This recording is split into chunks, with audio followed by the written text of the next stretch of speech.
Sekarang padahal udah tersangka setelah 7 bulan.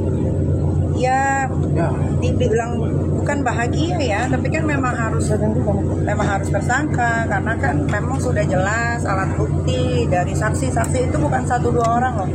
Saksi itu kurang lebih ada sekitar 14 orang, ya kan, dan semuanya memang memberikan kesaksian dengan sejujur-jujurnya. Cuman kan kemarin kendalanya hanya mengulur waktu saja, ya kan, diperlambat.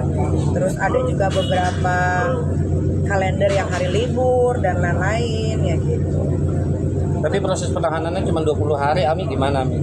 Penahanan 20 hari itu kan bukan ditahan 20 hari lalu lepas ya. Proses.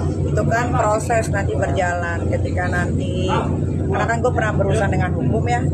Jadi ketika nanti misalkan dokumennya belum lengkap, ya nanti bisa diperpanjang untuk 40 hari ke depan. Ami, tapi kata keterangan Humas Polres Jakarta Selatan baru menaikkan status saja menjadi tersangka, belum ada penahanan gitu. Jadi penahanan sama Iya. 20 hari, Enggak, 24 jam. Satu kali 24 jam kali.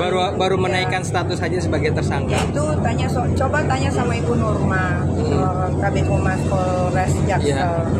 Kalau gua kan nggak tahu, kalau gua kan cuma tahunya kalau sudah tersangka, terus sekarang juga masih dilakukan Pemeriksaan, BAP, iya.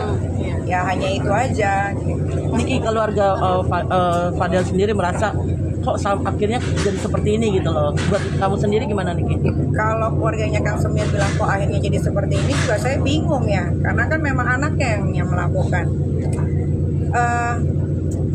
Sebetulnya setelah ini pun akan ada laporan lain lagi untuk Kang Semir, karena memang dari pengakuannya Laura sendiri yang dibantu oleh Bude dan Pak D yang sudah saya anggap seperti ibu dan bapak saya,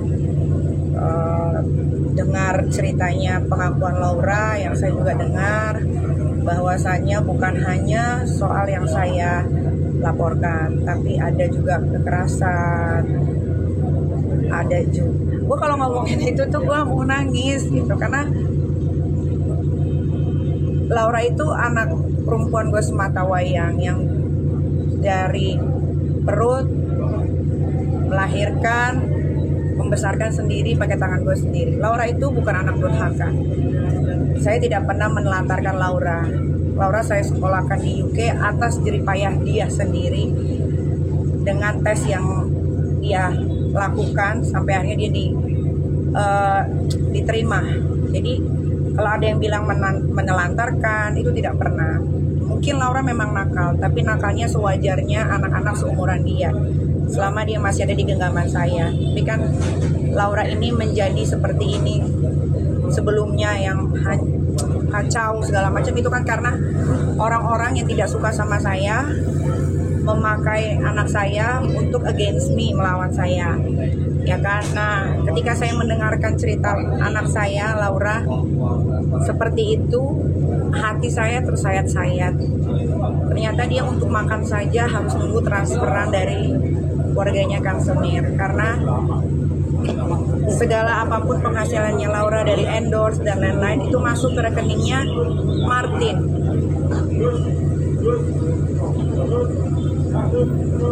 Kemarin tuh saya sempat menghilang karena setelah mendengar kesaksian Laura, saya sebagai seorang ibu yang membesarkan, yang tidak pernah melakukan sampai yang si keluarga Kang Semir ini lakukan terhadap anak saya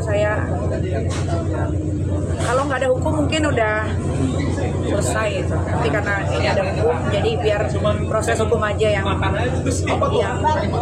yang dijalankan gitu ya. Kayak sedikit aja nih saya kasih tahu, Laura itu pernah minum air keran, dan dia pernah makan makanan kemarin, walaupun mungkin tidak basi, tapi ya gitulah. Tapi pendengar hal itu, Kak Niki sendiri gimana sih perasaannya, Kak? Sampai ke pengadilan. Oh iya lah, pastinya dikawal sampai pengadilan, dikawal sampai dia mendapatkan hukuman yang setimpal. Bagaimana dengan uang Laura yang hampir ratusan juta itu? Ya itu nanti akan diproses lagi yang lain. Tapi apa sih yang banyak dikorbankan dan ini sampai lelah juga sampai 7 bulan gitu yang paling banyak? Jadi korban kan ya banyak energi, pikiran, waktu. Kan gue juga bukan punya anak Laura doang, ada Aska dan Arkana. Sempet sampai nggak konsen, sempet sampai nggak nganterin anak sekolah. Ya karena ini gitu. Soalnya pengen cepat selesai supaya bisa kerja lagi seperti semula. Kalau kayak gini kan, kalau kemarin belum selesai kan, mau ngapalin skrip aja tuh susah gitu masuk ke otak. Tapi pikiran udah jernih kan? lega ya. Sekarang udah lega, ya tinggal ikutin aja proses. Tapi dengan bangunan-bangunan itu kan kabarnya kan bangunannya Laura lagi di salon.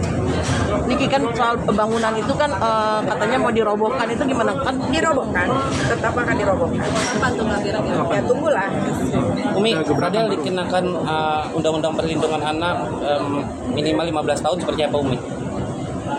Ya gue nggak terlalu hafal soal pasal, tapi apapun itu ya nanti lihat aja lah, gue kan nggak tahu berapa tahunnya, itu kan nanti di pengadilan ya, bukan kepolisian.